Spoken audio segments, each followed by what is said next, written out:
Okey, tips nak move on. Bila dalam bab cinta, jodoh ni kan, memanglah orang kata tak mudah. Bercakap tu memanglah mudah, tetapi nak buat tu payah, kan. Macam sabarlah. Bila kita ditimpa satu ujian, kita mudah nak sebut sabarlah kan. Tapi sebenarnya nak sabar tu bukan mudah, tetapi kita kena buat, kan. Kok mana pun kita kena buat, kan. Tak boleh nak sabar lah geram sangat-sangat kan, macam nak tumbuk tu. Tapi kena juga sabar, tak boleh tumbuk orang tak tahuan kan.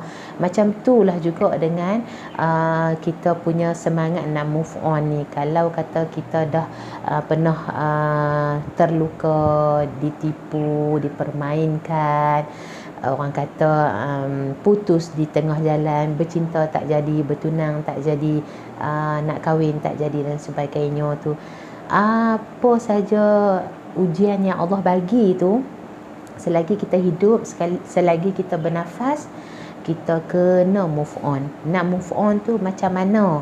Yang pertama, bila dia tu dah bukannya jodoh kita, putus, jangan tengok dah tentang lelaki tu, nombor telefon jangan tengok, jangan ingat dah, buang semua kenangan dengan dia. Saya pernah dapat satu kes tu, dia dah putus dengan tunang dia tu hampir 5 ke 6 tahun, tapi dia masih simpan nombor phone, selalu tengok barang-barang pemberian hadiah waktu bercinta tu.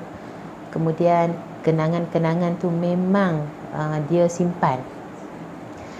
Kalau boleh, kalau ada yang buat macam tu sampai hari ni, tolonglah buang. Selagi kita tak buang perkara tu, memang kita akan ingat sampai bila-bila. Contohlah, kalau kita marah kat orang pun, kalau kita duk ingat hak marah tu, kita tak buang, kita akan marah selamanya.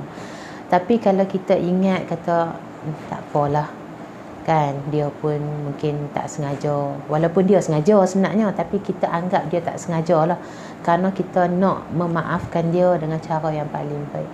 Sebenarnya kalau kita memaafkan orang, kita akan menyembuhkan diri kita sendiri, dan insya-Allah Allah janji yang baik-baik untuk orang yang memaafkan orang, untuk orang yang bangkit semula, untuk membina kehidupan yang lebih baik, mencari perkara-perkara yang lebih baik. Allah janji Allah akan bagi yang baik-baik. Kita buat apa kita nak takut, kan. Yang pertama tadi, buang semua kenangan, semua perkara tentang lelaki yang dah tak jadi dengan kita tu, buang semua. Jangan simpan satu habuk pun, buang. Hadiah, teks, mesej, gambar, semua kena buang. Jangan tengok Facebook dia, tak boleh lah kalau tak tengok. Saya nak tahu. Cuba jangan tengok. Cuba pelan-pelan, kan. Memang ambil masa, bukan kata hari ni putih esok boleh lupa. Faham?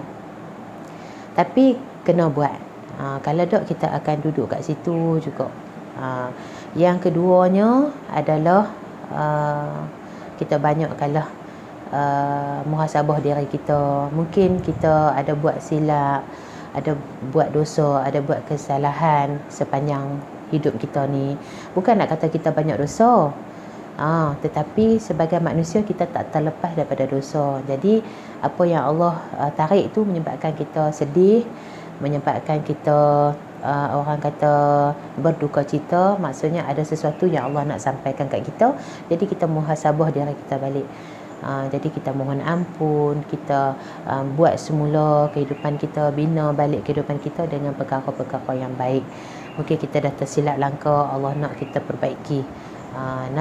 Yang ketiganya, bila kita nak move on ni, kita kena banyak orang kata mendekatkan diri kita kepada Allah Subhanahu Wa Taala. Sibukkan diri kita tu macam mana? Bukannya beribadah 24 jam, bukan. Maksudnya kita manfaatkan masa-masa kita tu. Kan mana tahu bila kita sibuk-sibuk tu kita jumpa orang baru. Bila kita tengah-tengah sibuk tu ada orang yang nak kenalan dengan kita. Tengah-tengah sibuk tu ada orang datang meminang kita. Mana tahu kan, kita sangka yang baik-baik lah. Yang tu saja yang kalau kata kita nak move on tu, kita buatlah apa yang saya sebutkan tadi. InsyaAllah kehidupan kita mesti makin baik. Kehidupan kita akan terus orang kata makin bahagia, makin tenang, sebab semua tu atas diri kita. Kalau kita nak, kita kena buat. Kalau kita tak mau, payahlah sikit, kan. Jadi buat dan cuba tengok hasil dia macam mana. Pastinya insya-Allah akan ada yang terbaik, insya-Allah.